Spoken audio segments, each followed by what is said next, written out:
आजची घटना छत्रपती संभाजीनगर जिल्ह्यातील श्रीरामनगर भागातली आहे. तारीख होती 20 एप्रिल. सकाळचे साधारण 10:30 वाजले असतील. पोलीस स्टेशनमध्ये पोलीस एका गंभीर केसच्या फाईलवर डोकं लावून चर्चा करत बसले होते. तेवढ्यात एका लहानग्या पोराचा हात धरून मंगेश चव्हाण तिथे पोचला. त्याची ती भयंकर अवस्था बघून पोलीस जागच्या जागी थिजून गेले. त्याच्या अंगावरचे ते खोल वार आणि कपड्यांमधून ठिबकणारं ताजं रक्त कुठल्या तरी हत्याकांडाची साक्ष देत होतं. पोलिसांनी त्याला पुढचा मागचा काही जाब विचारण्याआधीच त्यानं स्वतःहून जे काही भयानक सत्य सांगितलं ते ऐकून पोलिसांच्या पायाखालची जमीन सरकली. हा सगळा प्रकार विचार करण्याच्या पलीकडचा आणि रातोरात खळबळ माजवणारा होता. पोलिसांनी क्षणाचाही विलंब न लावता मंगेशला ताब्यात घेतलं आणि त्याच्यावरच्या उपचारांसाठी त्याला तात्काळ जिल्हा रुग्णालयात हलवलं. त्यानंतर लगेचच या प्रकरणाची खबर वरच्या साहेबांना आणि कंट्रोल रूमला वाऱ्यासारखी पोचवली गेली. हे सोपस्कार पार पडताच थोडाही वेळ न दवडता अधिकाऱ्यांनी आपली टीम घेतली आणि थेट क्राईम सीनच्या दिशेने गाड्या पळवल्या. कारण हा काही साधासुधा गुन्हा नव्हता. पोलिसांच्या गाड्यांचे सायरन त्या जागेवर पोचण्याच्या आतच एक वेगळीच हवा तिथे तयार झाली होती. कुणीतरी एका बाईला संपवलंय. ही बातमी वणव्यासारखी संपूर्ण गावात आणि आजूबाजूच्या पंचक्रोशीत पसरली होती. त्यामुळे बघ्यांच्या अलोट गर्दीने तो संपूर्ण परिसर अक्षरशः जत्रेसारखा गजबजून गेला होता. पोलिसांनी सगळ्यात आधी तिथे पोचून त्या भयानक जागेची बारीक पाहणी करायला सुरुवात केली. ते तिथे उभ्या असलेल्या लोकांमधून माहिती काढतच होते. फॉरेन्सिक टीमची गाडीही तिथे येऊन थांबली. त्या घराच्या आत पाऊल टाकलं तेव्हा समोरचं ते थरारक दृश्य बघून त्यांचीही छाती दडपली. स्वयंपाकघराच्या फरशीवर एका महिलेचा देह नको त्या अवस्थेत पडलेला होता.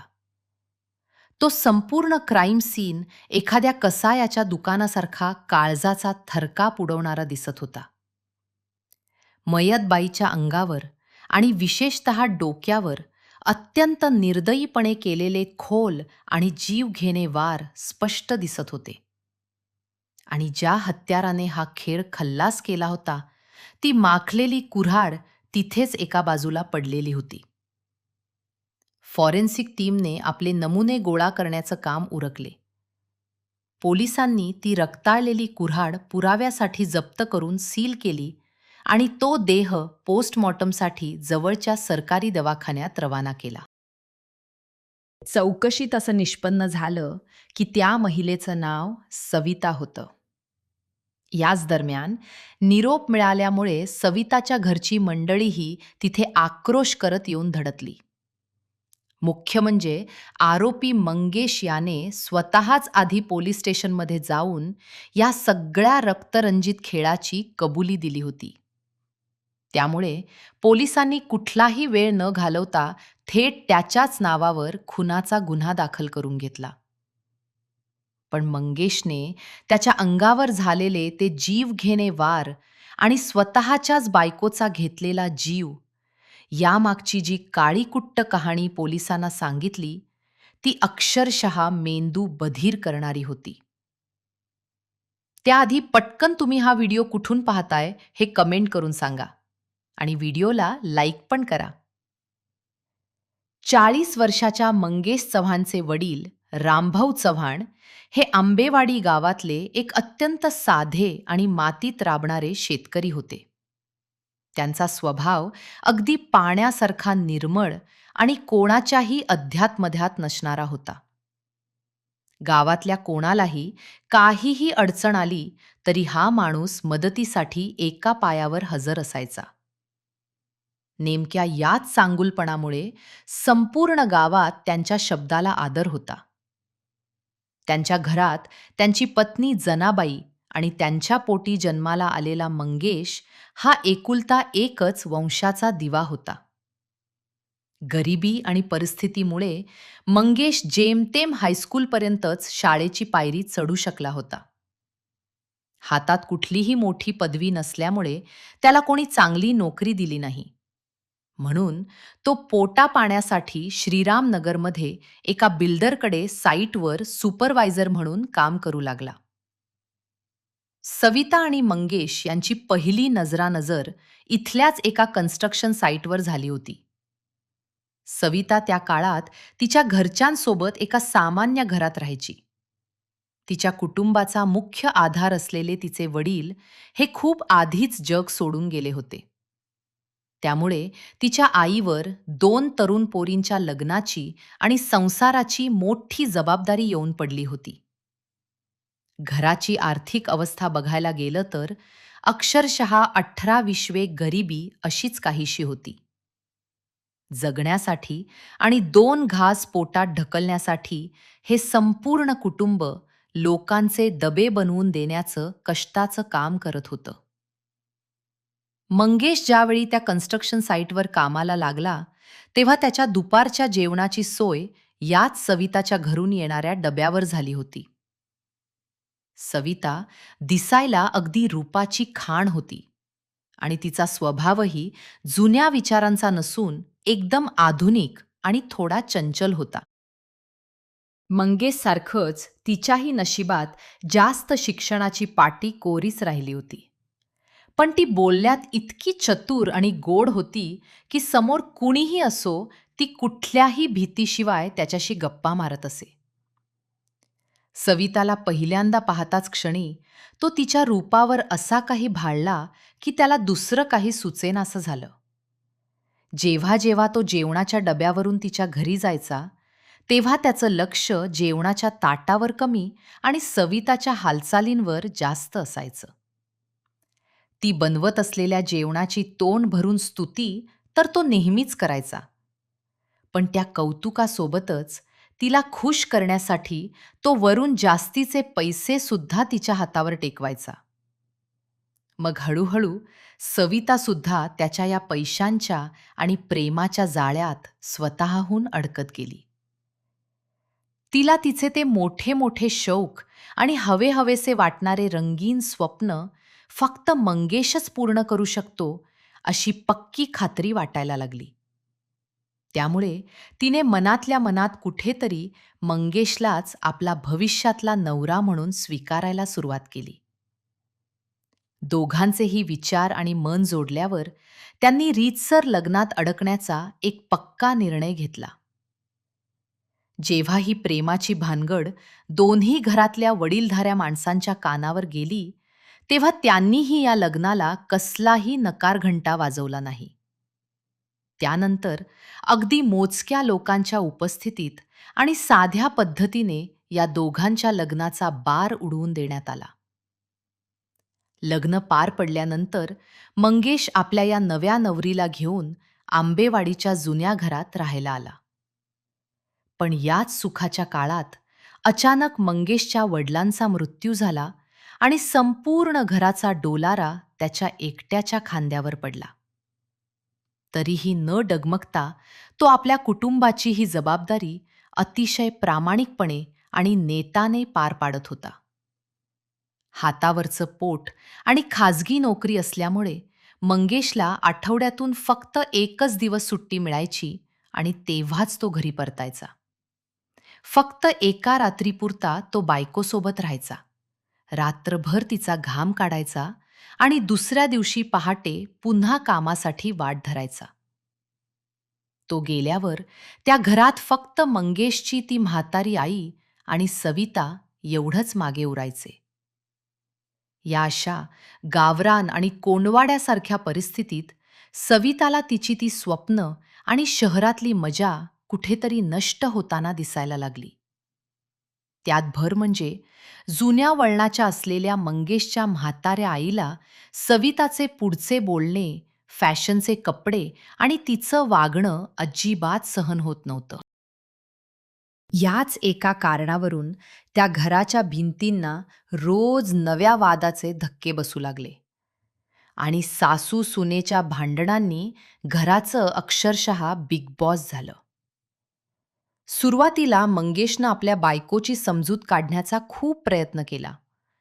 पण जेव्हा तिनं म्हातारीसोबत एका छताखाली राहायला स्पष्ट नकार दिला, तेव्हा नाईलाजानं तो सविताला घेऊन श्रीरामनगरला एका भाड्याच्या खोलीत राहायला गेला. काळ कुणासाठी थांबत नसतो, तसाच तो इथेही आपल्या वेगानं पुढे सरकत होता. या संसार वेलीवर सवितानं एका मुलीला आणि पाठोपाठ एका मुलाला जन्म दिला. नवरा बायकोनं पोटाला चिमटा काढून या दोन्ही पोरांना खूप चांगले संस्कार आणि शिक्षण दिले. त्यांची मोठी पोरगी आता 12वीच्या वर्गात शिकत होती आणि धाकटा पोरगा नुकताच 2रीच्या वर्गात गेला होता. जसजशी पोरं मोठी होऊ लागली, तसतसा घराचा महिन्याचा खर्चही डोक्यावरून पाणी जाऊ लागला. पण येणारी कमाई मात्र त्या मानानं अगदीच तुटपुंजी आणि ठराविक होती. या सगळ्या आर्थिक ओढाताणीमुळे सविताला स्वतःच्या हौसमौजेवर आणि नटण्या-मुरडण्यावर जबरदस्तीनं कात्री लावावी लागली. पैशांच्या अभावी तिला तिची ती उरली-सुरली स्वप्नही आता कायमची अंधारात बुडताना दिसत होती. याच पैशांच्या चणचणीवरून तिची नवऱ्यासोबत सतत कुरबुर व्हायला लागली. आणि बघता बघता त्या कुरबुरीचं रूपांतर भयंकर शिवीगाळ आणि रोजच्या राड्यांमध्ये झालं. या रोजच्या तमाशाचा शेवट असा झाला की त्या दोघांच्या नवरा बायकोच्या नात्यात एक कधीही न भरणारी मोठी दरी निर्माण झाली. ती त्याला बोलत होती, रात्रीचा हात लावायचा असेल तर मला माझ्या खर्चासाठी अजून पैसे पाहिजे, नाहीतर तू तुझी काही पण बाहेर सोय कर, माझ्याकडे झोपायला येऊ नको. घरातल्या या अशांततेमुळे आणि मानसिक त्रासामुळे मंगेशला नाईलाजानं ती कन्स्ट्रक्शन साईटवरची नोकरी सोडून द्यावी लागली. बायकोच्या या रोजच्या जाचाला वैतागून त्यानं तिला तिच्या वाऱ्यावर सोडलं आणि तो परत गावात येऊन राहायला लागला. सवितानं आधीच सासूचं तोंड बघायलाही स्पष्ट नकार दिलेला होता. त्यामुळे ती चिडचिड करत दोन्ही पोरांना हाताला धरून तडक आपल्या माहेरी जाऊन बसली. पण घर आणि पोरांचं पोट तर कसंही करून भरावंच लागणार होतं. म्हणून मंगेशनं पुन्हा एकदा खाजगी कंपनीत कमरेचं पाणी करणारी नोकरी धरली. आता त्याच्या डोक्यातून बायकोचा विषय कायमचा उडाला होता आणि त्याला तिच्यासोबत एक क्षणही काढायचा नव्हता. इकडे सविताला समजले, हा बाबा काही हाताला लागत नाहीये आणि वर पैसे पण मिळत नाहीयेत. त्यामुळे नंतर तिनं त्याच्यावर घटस्फोट आणि पोटगी मिळवण्यासाठी कोर्टात दावा टाकला. एका ओळखीच्या महिला वकिलाकडून तिनं ही केस उभी केली आणि मंगेशला नोटीस पाठवली.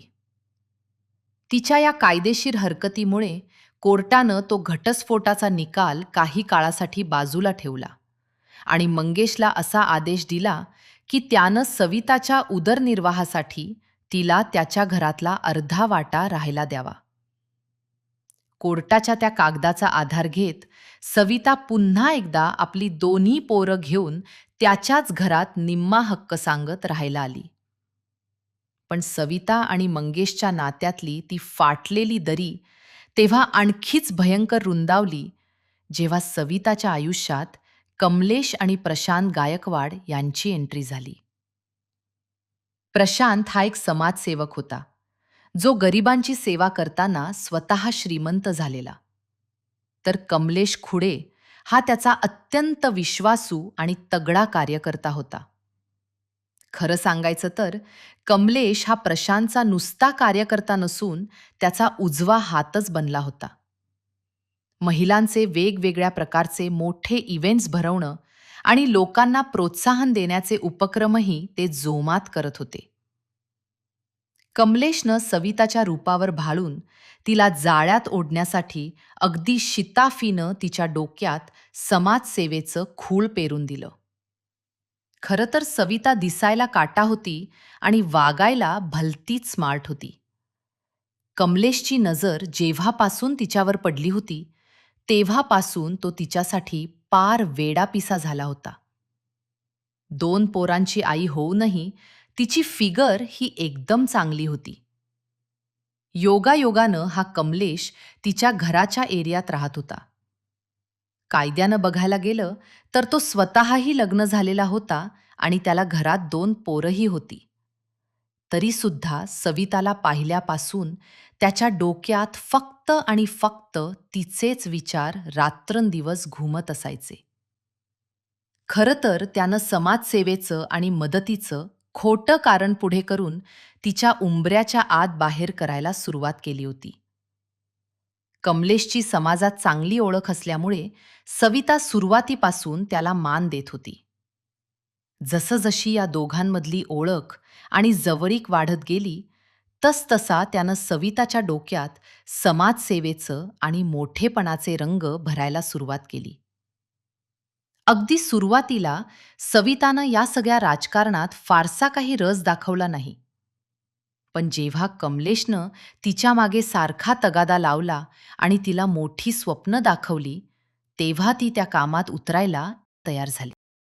मग कमलेशनं योग्य वेळ साधून सविताची त्याचा बॉस प्रशांत याच्यासोबत खास भेट घडवून आणली.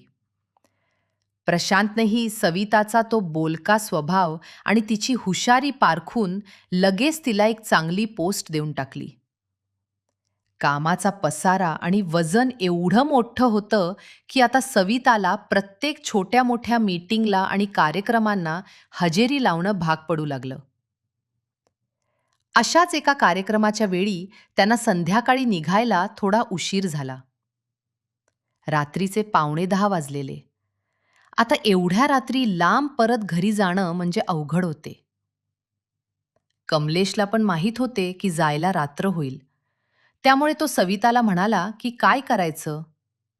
सविता म्हणाली, "आजची रात्र हॉटेलवर थांबूयात का?" हे ऐकून कमलेश चमकला. पण तोंडावर काही हावभाव न आणता तो तिला म्हणाला, "ठीक आहे." भूक पण लागलेली.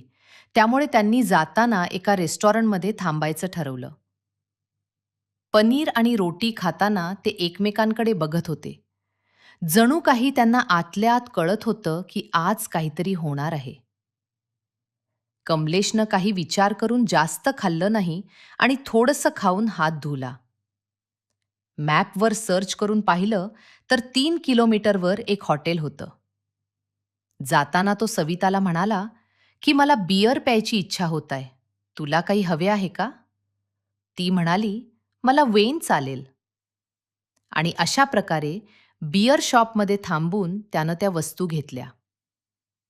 शेजारीच मेडिकल होते. डोकं दुखायची गोळी आणतो असं सांगून हा तिथे जाऊन कॉन्डॉम्स पाकीट आणि एक 100 मिलीग्रामची एक गोळी पण गपचूप घेऊन आला.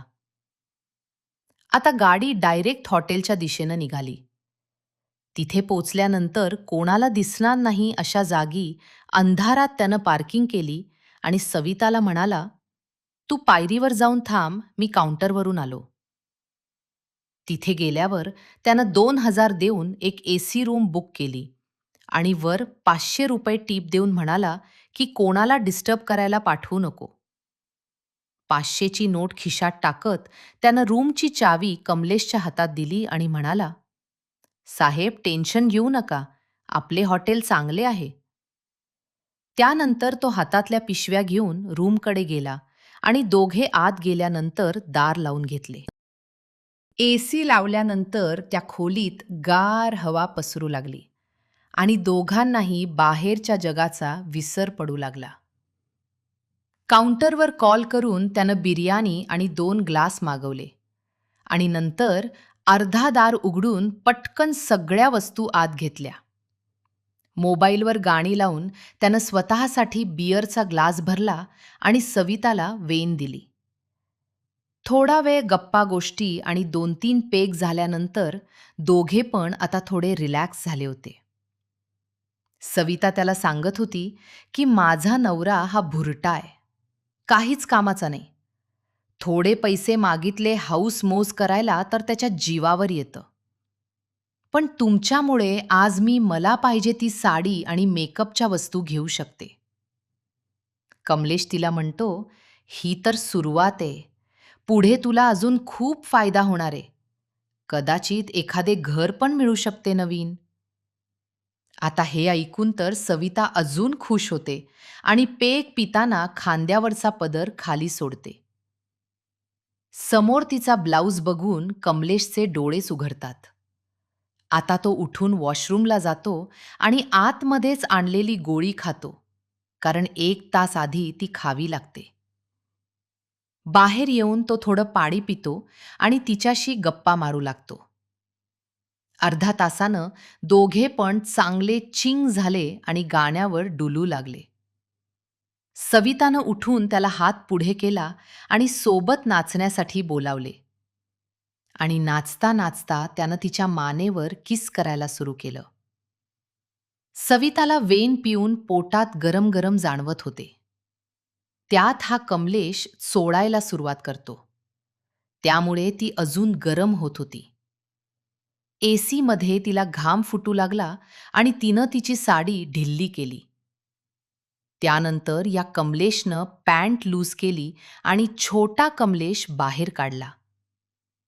हातानं थोडा वेळ गिअर टाकल्यानंतर तिनं त्याला जीभ लावली आणि पूर्ण ओला करून त्याला आत बाहेर करू लागली. कमलेशला असं वाटत होतं की आपले सगळे पैसे इथेच वसूल झाले आहेत आणि पुढे जे काय होईल तो तर निव्वळ नफा आहे. तोपर्यंत 1 तास झालेला आणि गोळीनं तिचा परिणाम दाखवायला सुरुवात केली होती. छोटा कमलेश हा चांगलाच कडक झाला होता आणि त्याच्या संवेदना या कमी झाल्या होत्या. त्यामुळे आता 2 तास तरी तो काही केल्या पाणी सोडणार नव्हता.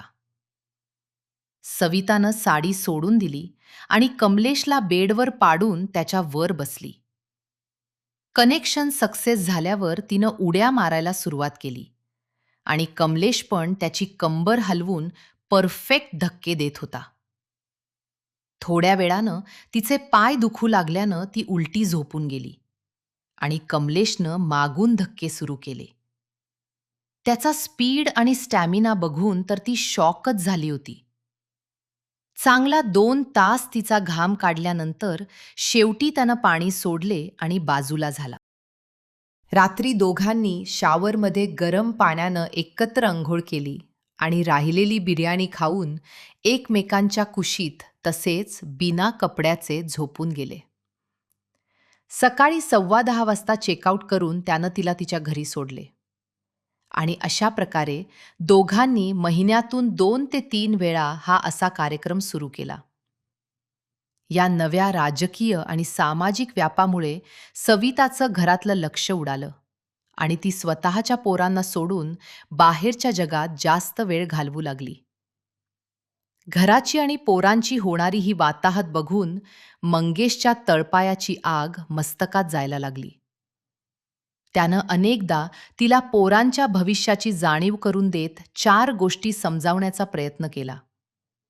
पण डोक्यात हवा गेलेल्या सवितानं त्याच्या एकाही शब्दाला जुमानलं नाही. उलट ती नवऱ्याला फाट्यावर मारून दिवस रात्र त्याच कमलेशसोबत गाड्यांमधून फिरायला लागली. एके दिवशी त्यानं संगीताला सांगितले की प्रशांत गायकवाड म्हणजे त्याच्या बॉसनं तिला भेटायची इच्छा दाखवली आहे आणि जर तू त्यांना चांगल्या प्रकारे खुश केलंस तर आयुष्यभर तुला कधीच कोणाकडे हात पसरवावे लागणार नाहीत. सविता या गोष्टीसाठी तयार झाली आणि एका 3 स्टार हॉटेलमध्ये या प्रशांत आणि कमलेश यांनी एकत्रच या सविताचा मागून पुढून बराच घाम काढला. जेव्हा गावात या पारावर आणि गल्लीबोळात या लफड्याच्या कुजबुजीचा आवाज मंगेशच्या कानावर आदळला, तेव्हा त्याच्या अंगाचा पार तीळपापड झाला. त्यानं जरी सविताला कायद्यानं घटस्फोटाची नोटीस पाठवली असली, तरीही कोर्टाचा अंतिम निकाल अजून लागलेला नव्हता. कायद्याच्या आणि या समाजाच्या नजरेत ती अजूनही त्याचीच बायको म्हणून वावरत होती. आपल्याच बायकोच्या या अशा घाणेरड्या चारित्र्यामुळे स्वतःची आणि स्वतःच्या खानदानाची समाजात होणारी बदनामी त्याला आता सहन होण्याच्या पलीकडे गेली होती. आणि याच संतापाच्या भरात सविता आणि मंगेशमध्ये आता रोजच जीवघेणी हाणामारी आणि राडे व्हायला लागले होते. त्यांची ही भांडणं एवढी विकोपाला जायची की अनेकदा हे प्रकरण थेट पोलीस स्टेशनची पायरी चढायचं. पण पोलीसही हा नवरा-बायकोचा घरातला वाद आहे असं समजून यावर कोणतीही ठोस कारवाई न करता त्यांना परत पाठवून द्यायचे. इकडे सविताला या रोजच्या भांडणात रडताना बघून कमलेशला राग येत होता. जसं काय ही त्याची लग्नाची बायको होती. त्यानं थेट प्रशांतचा आधार घेत मंगेशलाच रस्त्यात गाठून शिवीगाळ केली. त्यानं मंगेशला भर चौकात अशी धमकी दिली की जर त्यानं यापुढे सविता आणि त्याच्या नात्यात आडवा यायचा प्रयत्न केला तर तो त्याला आयुष्यातून कायमचा संपवून टाकील. 20 एप्रिल या दिवशी मंगेश जेव्हा सविताच्या त्या घरात अचानक घुसला, तेव्हा त्याच्या संयमाचा बांध कायमचा फुटला. त्यानं जेव्हा स्वयंपाकघराच्या बंद दरवाजाच्या फटीतून आत डोकावून पाहिलं, तेव्हा कमलेश हा सविताला दोन्ही हातानं दाबत होता.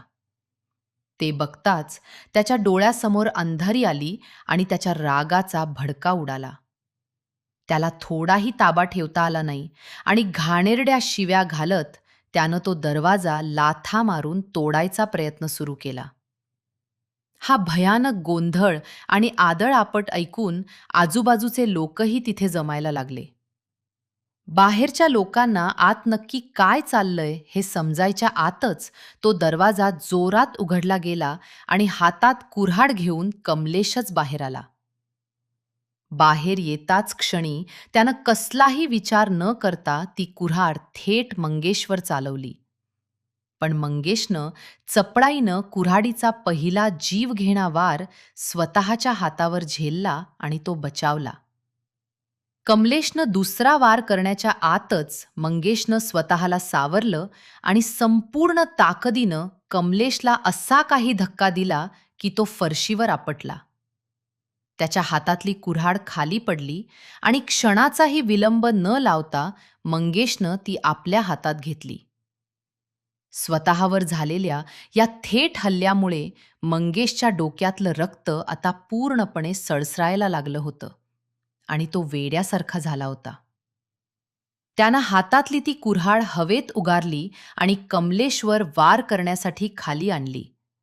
पण तो वार कमलेशला लागण्याऐवजी अचानक सवितामध्ये पडली आणि ती धारदार कुऱ्हाड थेट सवितात घुसली. नेमकी हीच संधी साधून तुला जिवंत सोडणार नाही अशी धमकी देत कमलेश तिथेच तिला मरताना सोडून पळून गेला. तिथून कसा तरी जीव वाचवून सटकला. पण इकडे सविता मात्र आपल्या नवऱ्याच्या क्रोधाची शिकार ठरली. हे सगळं संपल्यावर मंगेशनं आपल्या लहान मुलाला सोबत घेतलं आणि थेट पोलीस स्टेशन गाठून सगळा घटनाक्रम पोलिसांसमोर सांगितला. पोलिसांनी आधी त्याच्या हातावरच्या जखमांवर उपचार केले आणि नंतर त्याला थेट कोठडीचा रस्ता दाखवला. तुमच्या मते या हत्याकांडामागे नेमका सर्वात मोठा दोष कोणाचा होता? तुमचं मत कमेंटमध्ये नक्की सांगा. आणि अशाच घटना ऐकण्यासाठी चॅनलला सबस्क्राईब करायला विसरू नका. धन्यवाद.